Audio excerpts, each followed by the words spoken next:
नमस्कार, स्वागत है आप सभी का आपके अपने YouTube channel rainbow science circuit पर। आज हम लोग क्लास 10th के बायोलॉजी जीव विज्ञान के पहले अध्याय जैव प्रक्रम लाइफ प्रोसेस को पढ़ने जा रहे हैं। जैसा कि पिछले कई दिनों से इस चैप्टर को आप पढ़ रहे हैं और आपने देखा था कि हम लोग पोषण की क्रियाविधि को जान रहे थे, जिसमें आपने स्वपोषी पोषण और विषमपोषी पोषण या परपोषण पर विस्तार से चर्चा सुनी थी। और पिछले क्लास में हम लोग अमीबा में पोषण को पढ़ रहे थे, तो वहां आपने देखा था कि अमीबा में जो पोषण की क्रिया होती है वह भी विषमपोषी पोषण है। लेकिन अमीबा चूंकि सरल एक कोशिकीय जीव है, एक ही कोशिका का उसका शरीर है, इसलिए पोषण की क्रिया को संपन्न करने के लिए उसका एक कोशिका ही काफी है और उसी एक कोशिका के द्वारा उसमें पोषण की क्रिया संपन्न हो गई थी। धीरे धीरे कहानी आगे बढ़ती है और अब हम लोग थोड़ा सा और जटिल जीवों की तरफ बढ़ते हैं। और हमने आपको इस चैप्टर के आरंभ में कहा था कि यह चैप्टर सजीवों के बारे में पढ़ना है इस चैप्टर में, और खास करके मानव के बारे में पढ़ना है। तो निश्चित रूप से यह चैप्टर हमारे लिए काफ़ी रोचक होगा, यह चैप्टर हमारे लिए उत्साहवर्धक होगा। और आज के क्लास में जो हम लोग बात करने जा रहे हैं, तो आज हम लोग मानव में पोषण की चर्चा करेंगे। तो निश्चित रूप से आज का टॉपिक बेहद इम्पॉर्टेंट है, बेहद रोचक, इंटरेस्टिंग है, इसलिए आप सभी लोग वीडियो को ध्यान से अंत तक देखेंगे। और एक और महत्वपूर्ण बात जो इस टॉपिक से जुड़ा हुआ है कि मानव में जो पोषण है, न्यूट्रिशन इन ह्यूमन की जो आज चर्चा करेंगे, यह एक बहुत लंबा टॉपिक है, इसलिए आज एक दिन में तो इसको समेट पाना मुश्किल है।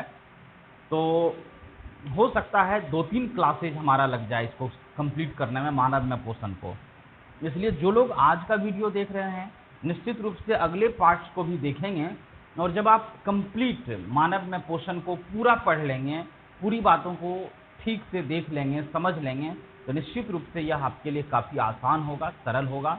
तो उम्मीद है कि आप सभी लोग आज के वीडियो में अंत तक तो रहेंगे ही, और आने वाला जो 3-4 वीडियो होगा जो इसी से रिलेटेड होगा, मानव में पोषण से, उसको भी आप बड़ी सावधानी पूर्वक गौर से देखेंगे, सुनेंगे। तो चलिए आइए आज का टॉपिक स्टार्ट करते हैं। आज का टॉपिक है पाचन तंत्र, डाइजेस्टिव सिस्टम। अब ये तंत्र क्या है? आप सोशल साइंस पढ़ते होंगे, तो वहाँ सोशल साइंस में आपने नाम सुना होगा लोकतंत्र, डेमोक्रेसी। अब ये लोकतंत्र क्या है कि किसी भी देश में जो लोग है, जो जनता है, जो पीपुल है, तो वो कैसे जीवन यापन करेगा, आपसी विवादों का निपटारा कैसे करेगा, आपस में मिलजुल कर कैसे रहेगा, इसके लिए एक विस्तृत कानून व्यवस्था की जरूरत पड़ती है, एक बड़े सिस्टम की जरूरत पड़ती है। और उस सिस्टम में उस देश के सभी जनता, सभी लोग बंधे रहते हैं, उस नियम का सभी लोग पालन करते हैं। तो उसी नियम को कह सकते हैं तंत्र कहा जाता है। और चूंकि जो लोकतंत्र है, डेमोक्रेसी है, आपने कहीं पढ़ा था, वो जनता का जनता के लिए और जनता के द्वारा संचालित शासन व्यवस्था होती है, तो इसलिए उसको लोकतंत्र, डेमोक्रेसी कहते हैं। तंत्र का मतलब एक निश्चित नियम के अनुसार जहां कार्य होता है उसी को तंत्र कहता है। जैसे लोग कहते हैं कि सरकार का जो तंत्र है वह बहुत भ्रष्ट है, तो कहने का मतलब सरकारी कार्य जिस तरीके से हो रहा है उसमें कहीं न कहीं भ्रष्टाचार अपनी पैठ बना चुका है, अपनी जड़ जमा चुका है, जिसके कारण आम लोगों की जिंदगी बड़ी बुरी हाल होती जा रही है। तो यहाँ जो हम लोग पाचन तंत्र की बात करेंगे, जैसे अमीबा में चर्चा आपने सुना था, तो अमीबा में क्या था, उसका शरीर मात्र एक कोशिका से बना हुआ था, और एक कोशिका से अमीबा का शरीर बना हुआ था, तो उसमें सभी कार्य एक ही कोशिका से संपन्न हो जाता था। लेकिन जब धीरे धीरे हम लोग जटिल बहुकोशिकीय जीवों पर आएंगे, तो जितने भी जटिल बहुकोशिकीय जीव होते हैं उनकी शरीर हजारों, लाखों, करोड़ों कोशिकाओं से बना होता है। इसलिए ऐसे जीवों में अलग अलग कार्यों को संपन्न करने के लिए अलग अलग प्रकार की कोशिकाएं होती है। तो यहाँ पाचन तंत्र को समझिए कि जितने भी बड़े और जटिल जीव हैं, ऐसे जीवों में भोजन को पचाना है, मुंह में ग्रहण करना है, पचाना है, फिर उसको अवशोषित करके कोशिकाओं तक ले जाना है पोषक पदार्थों को। इन सभी क्रियाओं को करने के लिए कुछ खास अंग उत्तरदायी होता है। हम लोग अपने बोलचाल की भाषा में कई बार सुने होंगे, लोग कहते हैं कि अगर कोई आदमी भोजन ठीक से नहीं पचा सकता है, तो हम लोग अपने सामान्य बोलचाल में कह देते हैं कि उस आदमी का लीवर कमजोर है। अब लीवर का नाम तो लगभग लोग सुने होंगे, बिना पढ़े लिखे लोग भी लीवर शब्द का प्रयोग करते हैं।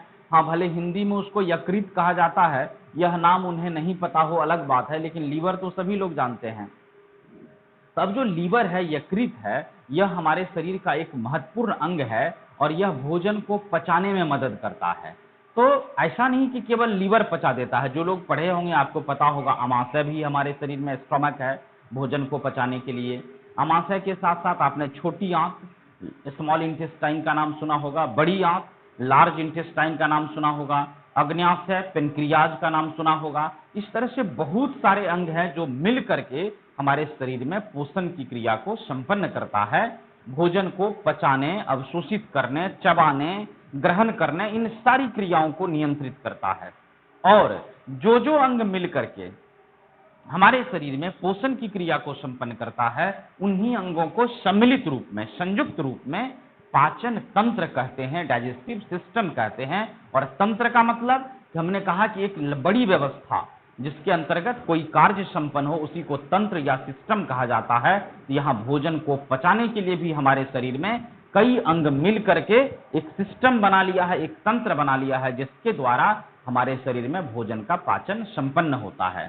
तो इन्हीं अंगों के समूह को हम लोग पाचन तंत्र या डाइजेस्टिव सिस्टम कहते हैं। देखिए लिखा गया है, बड़े तथा जटिल बहुकोशिकीय जीवों में भोजन के पाचन के लिए कई अंग, यहां हम लोग लिखेंगे भोजन के पाचन के लिए कई अंग के लिए कई अंग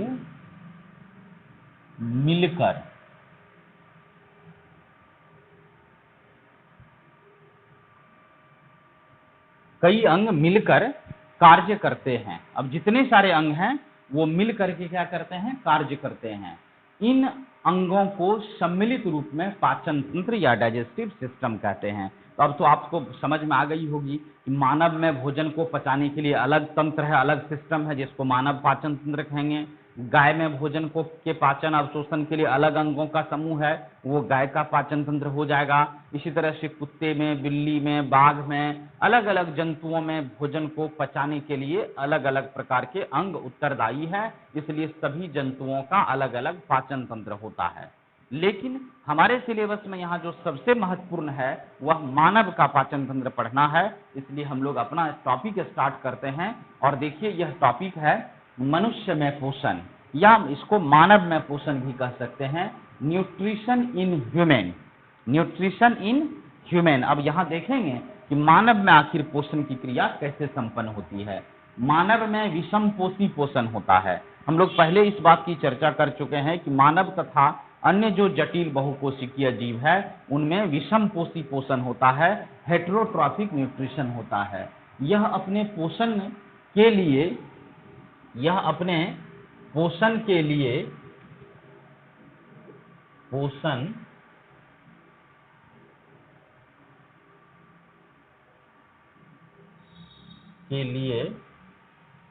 प्रत्यक्ष या परोक्ष रूप से, प्रत्यक्ष मतलब हो गया डायरेक्ट, अब परोक्ष मतलब इनडायरेक्ट, प्रत्यक्ष या परोक्ष रूप से पौधे तथा जंतुओं पर निर्भर रहता है। अब देखिए हम लोग चूंकि विषमपोषी है, परपोषी है, दूसरे जीवों पर आश्रित है अपने पोषण के लिए, इसलिए हम दूसरा जीव कौन होगा, या तो कोई पौधा होगा या जंतु होगा। आप रोटी खाते हैं घर में, तो रोटी गेहूं के आटे से बनती होगी, तो वो गेहूं कहाँ से प्राप्त होता है, पौधा से प्राप्त होता है। भात खाते हैं तो वह चावल कहाँ, धान से प्राप्त होता है, वह भी पौधा है। तो कहीं न कहीं हम लोग उस पौधा पर आश्रित है। सब्जी, फल, दूध खाते हैं, वो दूसरे जंतुओं से, गाय भैंस से प्राप्त होता होगा। मांस, मछली, अंडे, ये भी दूसरे दूसरे जंतुओं से प्राप्त होता है। तो मानव कहीं न कहीं अपने पोषण के लिए, अपने भोजन के लिए दूसरे जंतुओं पर या पौधे पर प्रत्यक्ष, डायरेक्ट, जैसे डायरेक्ट का मतलब यहाँ हो गया कि कुछ चीज तो है कि डायरेक्ट हम लोग उस पौधा से प्राप्त, जैसे खीरा खाना है तो पौधा से तोड़े और खा लिए, उसमें और किसी चीज की जरूरत नहीं हुई। लेकिन कुछ चीज है, जैसे आप दूध खाते हैं तो दूध गाय से प्राप्त होती है, लेकिन गाय को पोषण कहाँ से मिलता है, पौधा से मिलता है। तो दूध के लिए भी हम लोग इनडायरेक्ट रूप से और प्रत्यक्ष रूप से कहीं न कहीं पौधे पर ही आश्रित हैं, क्योंकि दूध देने वाली जो जंतु है गाय भैंस, उनका पोषण किससे मिलता है, पौधे से मिलता है। तो प्रत्यक्ष या परोक्ष रूप से, डायरेक्ट या इनडायरेक्ट रूप से हम सभी अपने भोजन के लिए, अपने पोषण के लिए किसी न किसी दूसरे जीवों पर निर्भर रहते हैं। उसके बाद देखिए फिर आगे लिखा गया है, मानव में भोजन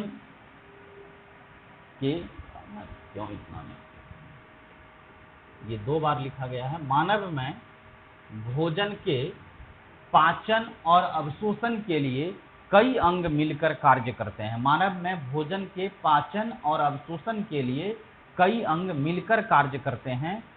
इन सभी अंगों को संयुक्त रूप में मानव पाचन तंत्र, ह्यूमन डाइजेस्टिव सिस्टम कहते हैं। ह्यूमन डाइजेस्टिव सिस्टम कहते हैं। अब देखिए हमने पहले कहा कि मानव में जो भोजन का पाचन होता है तो उस पाचन के लिए कई अंग मिलकर कार्य करते हैं। इन सभी अंगों को संयुक्त रूप में या कह सकते हैं सम्मिलित रूप में मानव पाचन तंत्र। हमने पहले कहा आपको कि अलग अलग जीवों में भोजन के पाचन के लिए अलग अलग अंगों का समूह होता है। तो मानव में या हमारे शरीर में भोजन के पाचन के लिए जिन जिन अंगों का सहयोग है, जिन जिन अंगों का योगदान है, उन अंगों को सम्मिलित रूप में क्या कहते हैं हम लोग? मानव पाचन तंत्र, ह्यूमन डाइजेस्टिव सिस्टम कहते हैं। मानव पाचन तंत्र मुंह या मुख, माउथ से गुदा या मलद्वार एनस तक विस्तृत एक लंबी नली होती है जिसे आहार नाल, एलिमेंट्री कैनाल कहते हैं। एक एक लाइन बहुत महत्वपूर्ण है, इसलिए सभी लोग गौर से, ध्यान से इस वीडियो को अंत तक सुनिए। अगर आपको परेशानी हो तो रोक करके वीडियो को बैक कीजिए, फिर से उसको सुनिए। अब देखिए हमारा पाचन मुंह से शुरू होता है। भोजन हम लोग कहाँ डालते हैं? मुंह में डालते हैं। मुंह से भोजन गया कहाँ? एक लंबी नली होती है इस छाती के ठीक बीचों बीच, जिसको ग्रास नली या ग्रसिका कहते हैं, आगे पढ़ेंगे हम लोग। उसके बाद स्टोमक में भोजन आया, फिर स्टोमक से जैसे भोजन आगे बढ़ता है, धीरे धीरे भोजन का पचना मुंह से ही शुरू हो जाता है। जैसे जैसे भोजन आगे बढ़ता है तो वहाँ लीवर का योगदान है, पेनक्रियाज का योगदान है, स्मॉल इंटेस्टाइन, लार्ज इंटेस्टाइन, सबके सहयोग से भोजन का पाचन होता है।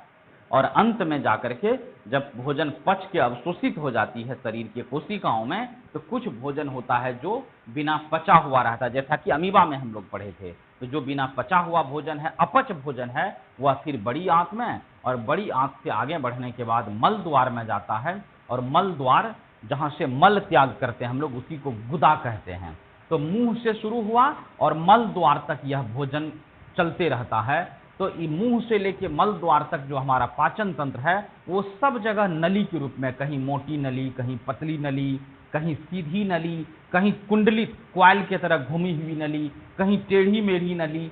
तो मुंह से लेकर के मल द्वार तक जो हमारा पूरा पाचन तंत्र है, पूरा डाइजेस्टिव सिस्टम है, यह क्या है? नली के रूप में रहता है। और नली के रूप में जो हमारा पाचन तंत्र है, अब उसमें भोजन जाता है, आहार जाता है, इसलिए इस नली को कहते हैं आहार नाल। नाल मतलब नली, एलिमेंट्री कैनाल। अब डिक्शनरी खोलेंगे, कैनाल का मतलब नहर भी होता है। कैनाल का मतलब नहर होता है। नहर क्या होता है? नदियां, क्योंकि नदियां तो अव्यवस्थित रहती है, किसी भी दिशा में जा सकती है, अपना डायरेक्शन बदल सकती है, लेकिन उन्हीं नदियों में से छोटे छोटे नहर निकाले जाते हैं सिंचाई के लिए, जानते होंगे आप सभी। उसी को कैनाल कहा जाता है। वो निश्चित रूप में होता है। तो हमारा पाचन तंत्र भी निश्चित दिशा में चलता है, लेकिन वो टेढ़ी मेढ़ी नली, कुंडली वाली नली, क्वाइल की तरह नली रहती है, और मुंह से लेकर के गुदा मल द्वार तक या नली के रूप में ही रहती है। इसलिए हमारे पाचन तंत्र को आहार नाल या एलिमेंट्री कैनाल कहा जाता है। आगे देखिए, मानव में भोजन का पाचन मुंह से आरंभ होता है। वेरी वेरी वेरी इंपॉर्टेंट बात है यह, कि हमारे शरीर में जब भी भोजन का पाचन होगा तो वह कहाँ से होगा? मुंह से होगा। मुंह से ही भोजन का पचना शुरू हो जाता है। हाँ, पूरा नहीं होता वो अलग बात है, लेकिन आरंभ हो जाता है मुंह से ही पचना। मुंह में भोजन के पाचन के लिए विभिन्न प्रकार के दांत, जीभ तथा लार ग्रंथियां, सैलिवरी ग्लैंड्स पाई जाती है। अब देखिए, मुंह से ही भोजन का पाचन आरंभ हो गया, और मुंह में भोजन के पाचन के लिए कौन कौन है? विभिन्न प्रकार के दांत है। आप सभी जानते हैं मुंह में दांत है, जिसका काम भोजन को पचाना है। इसके अतिरिक्त और सब भी कार्य है दांत का, जैसे हमारे चेहरे को एक शेप देता है, निश्चित आकार देता है। आपने देखा होगा घर में दादाजी या उस तरह के कोई वृद्ध लोग होंगे जिनके मुंह के दांत गिर चुके होंगे, टूट चुके होंगे, तो उनके चेहरे का जो आकार प्रकार है पहले की तुलना में बदल जाता है।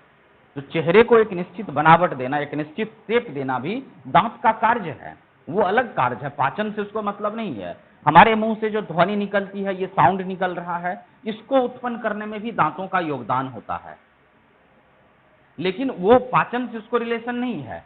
पाचन में यहाँ दांत का क्या काम है? दांत भोजन को चबाता है और जो भोजन के बड़े बड़े टुकड़े होते हैं उसको छोटे छोटे कणों में या चूर्ण में, पाउडर में बदलने का कार्य करता है। यहाँ हमारे मुंह में भोजन को पाचन के लिए या भोजन को कहिए चबाने के लिए विभिन्न प्रकार के दांत हैं, उस पर अभी तुरंत चर्चा हो रही है। जीभ, जो जिह्वा होता है, टंग, हमारे मुंह में एक जीभ भी होता है, टंग भी होता है। जो इस जीभ का भी कई कार्य है कि जब दांत भोजन को चबाता है तो जीभ क्या करता है? उस भोजन को चबाने में हेल्प करता है, मदद करता है कि अगर ठीक से दांतों के बीच में भोजन नहीं पहुंचेगा, भोजन वहां से निकल के भाग जाएगा, तो जीभ उसको समेट करके दांत के बीच में ले जाता है भोजन को, तो भोजन को चबाने में भी मदद किया। दूसरी बात, दूसरा जो कार्य है जीभ का, भोजन का स्वाद भी ग्रहण करता है। और जब हम लोग लार ग्रंथि को पढ़ेंगे, जो लार निकलता है, तो उस लार को भी मिलाने में, मिक्स करने में उसका बहुत बड़ा योगदान होता है। तो वही लिखा गया है कि यहाँ क्या लिखे हैं हम लोग कि मुंह में भोजन के पाचन के लिए विभिन्न प्रकार के दांत, जीभ तथा लार ग्रंथियां पाई जाती है। मानव मुंह में 2 जबड़े होते हैं। अब आते हैं हम दांत पर। सबसे पहले हमारा दांत कहाँ रहता है? जबड़े में व्यवस्थित रहता है। ऊपर भी जबड़ा, ऊपर भी ये पूरे जबड़ा, उसमें दांत लगा हुआ है, नीचे भी जबड़ा, उसमें भी दांत लगा हुआ है। तो हमारे मुंह में 2 जबड़े, एक ऊपरी जबड़ा अपर जॉ, एक निचला जबड़ा ये लोअर जॉ। आप याद रखिएगा, ये जो ऊपर का जबड़ा और ये नीचे का जबड़ा, ध्यान से देखिएगा तो केवल नीचे का जबड़ा गतिशील होता है, ऊपर का जबड़ा स्थिर रहता है। इस मस्तिष्क के साथ, ब्रेन के साथ ऊपर का जबड़ा स्थिर है।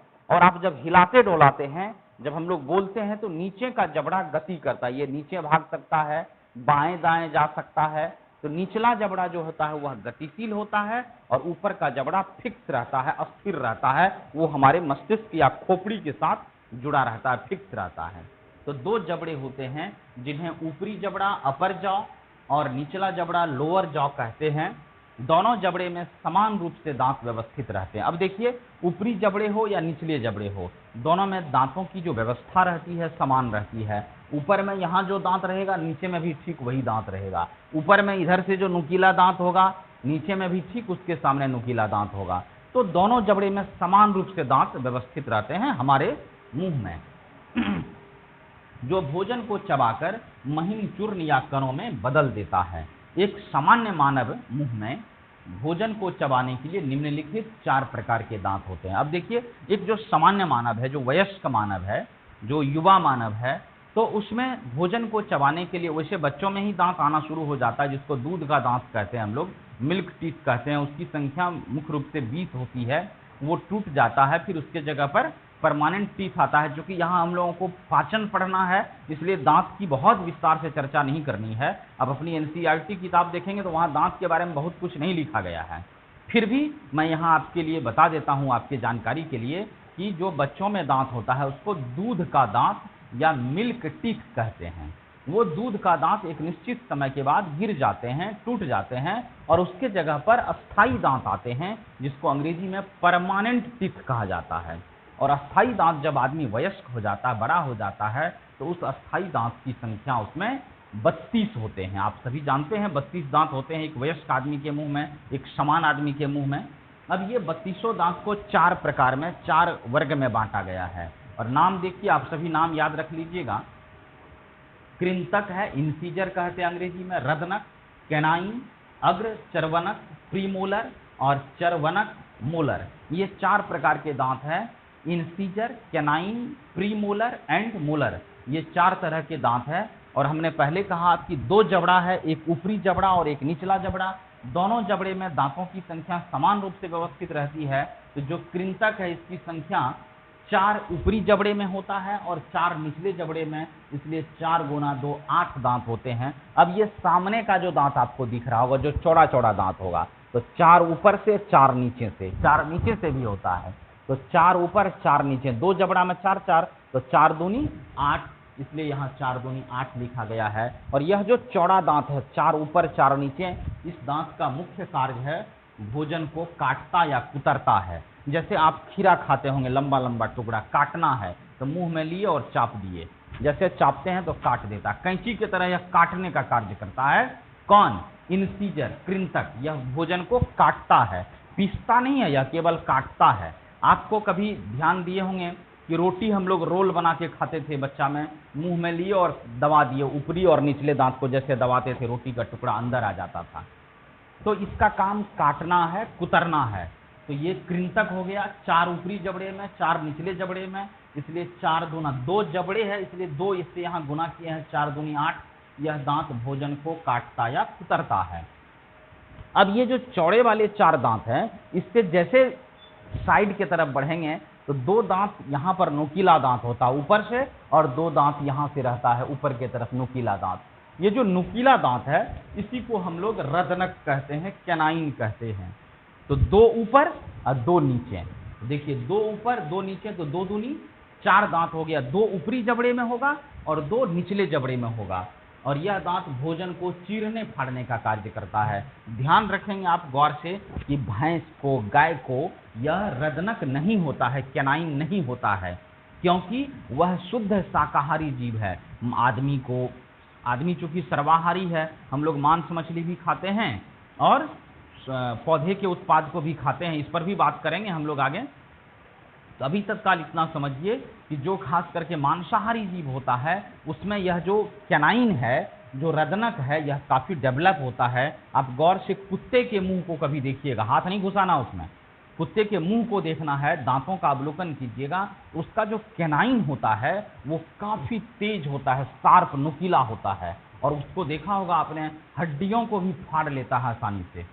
तो जो भी मांसाहारी जीव है उस मांस को हड्डी में से चीरने फाड़ने के लिए इस दांत का बहुत बड़ा योगदान रहता है। इसलिए मांसाहारी जीवों में ही ये रदनक कैनाइन पाया जाता है, और इसका प्रमुख कार्य हो गया भोजन को चीरना फाड़ना। इसकी संख्या 2 ऊपरी जबड़े में, 2 निचले जबड़े में, 2 दूनी 4 हो गया। उसके बाद जब उस नुकीले दांत से पीछे की तरफ आप बढ़ेंगे तो हल्का सा चौड़ा दांत है, सपाट दांत है, जिसको हम लोग अपने बोलचाल की भाषा में चौवा या चौ भी बोलते हैं। चौ इसलिए क्योंकि वो चबाता है। तो वो चबाने वाला दांत भी 2 भाग में बट गया। आगे का जो चबाने वाला दांत है उसको अग्र चवर्णक, अग्र मतलब क्या, आगे का, और जो असली चबाने वाला दांत पीछे में उसको चवर्णक कहते हैं। वही हो गया प्रीमोलर और मोलर। अब क्या होता है, जो नुकीला दांत है उसके ठीक बगल में 2 इधर और 2 इधर, तो 2 2 4 हो गया ऊपर में। फिर यहाँ जो नुकीला दांत है इसके ठीक बगल में 2 इधर और 2 इधर, तो 4 हो गया इधर, तो 4 ऊपर और 4 नीचे, तो 4 दूनी 8 दांत। यह दांत भोजन को पीस कर, मतलब वो जैसे पीसा जाता है ना, पीस कर चूर्ण पाउडर में बदल देता है। तो इसकी 4 दांत ऊपरी जबड़े में, 4 दांत निचले जबड़े में, 4 दूनी 8 इसकी संख्या होती है। अब उस अग्र चवर्णक से भी पीछे की तरफ बढ़ेंगे तो 3 इधर ऊपर में और 3 इधर, तो 3 3 6 हो गया ऊपर में। फिर 3 इधर नीचे में, 3 इधर नीचे में, तो 6 फिर नीचे और 6 ऊपर, तो 6 दूनी 12 दांत जो एकदम ज्यादा चौड़े होते हैं, सपाट होते हैं। और इसका भी काम है भोजन को पीसकर अत्यंत महीन चूर्ण में बदल देता है, मतलब बहुत महीन चूर्ण में बदल देता है। भोजन पीस करके पूरा पाउडर का रूप ले लेता है, चूर्ण का रूप ले लेता है। यही कार्य है दांतों का। अब देखिए, आपने देखा कि इंसीजर की संख्या 8, कैनाइन 4, प्रीमोलर 8 और मोलर 12, टोटल 32। तो टोटल जो दांत हमारे मुंह में, कुल दांतें जो होती है वो 32 होता है। ये वयस्क व्यक्ति में, एक समान वयस्क, अब आप कहें किसी का 2 दांत टूट चुका है दुर्घटना के कारण, तो उसके मुंह में 30 दांत बचेगा। लेकिन यहाँ सामान्य व्यक्ति का मतलब है जो साधारण स्वस्थ व्यक्ति है, उसके मुंह में दांतों की संख्या टोटल 32 होती है। और ये सभी दांत मिलजुल करके भोजन को चबाने में, भोजन को महीन चूर्ण में बदलने का कार्य करता है। इस कार्य में जीभ, जो टंग है हमारे मुंह में, वह भी हेल्प करता है दांतों का। इस तरह से आज का क्लास हम लोग यहीं समाप्त करेंगे। और आज हमारा टॉपिक कहाँ तक पहुँच गया कि अभी भोजन हमारा मुंह में ही है, लेकिन भोजन छोटे छोटे टुकड़ों में बदल गया, चूर्ण का रूप ले लिया, और जीभ उसमें हेल्प किया भोजन को चबाने में। फिर जब अगले क्लास में मिलेंगे हम लोग तो फिर बात को और आगे बढ़ाएंगे। अभी यह 3-4 क्लास हो सकता है मानव में पोषण चलेगा, इसलिए आप सभी लोग आने वाले वीडियो को भी बहुत गौर से सुनेंगे, और इस वीडियो को तो सुनेंगे ही। अब आपके मुंह में दांत है, आपके मुंह में जीभ है और आप प्रतिदिन भोजन करते हैं। यहाँ कोई अनोखी बात हम नहीं कर रहे हैं, एकदम जो सिंपल बात है, विज्ञान को दैनिक जीवन से जोड़ करके देखिए, समझिए, तो निश्चित रूप से यह बहुत सरल विषय हो जाएगा आपके लिए। तो आप सभी से ये रिक्वेस्ट है, ये निवेदन है कि आप सभी लोग गौर से इन सभी बातों को ध्यान से सुनेंगे, नोटबुक में लिखेंगे। फिर मिलते हैं आपसे अगले क्लास में। तब तक के लिए एक विशेष निवेदन कि अगर आपको वीडियो पसंद आई होगी तो कृपया वीडियो को लाइक कीजिएगा। जो लोग अभी तक चैनल को सब्सक्राइब नहीं किए हैं वो चैनल को सब्सक्राइब भी कर लेंगे। और अगर आपको वीडियो पसंद आती है, अगर आपको पढ़ाई समझ में आती है, तो आप अपने दोस्तों के बीच इसे शेयर भी कीजिए, ताकि आपके साथ साथ और लोग भी लाभान्वित हो सके इस क्लास से। तो चलिए आज बस यहीं पर क्लास समाप्त करते हैं। धन्यवाद। जय हिंद।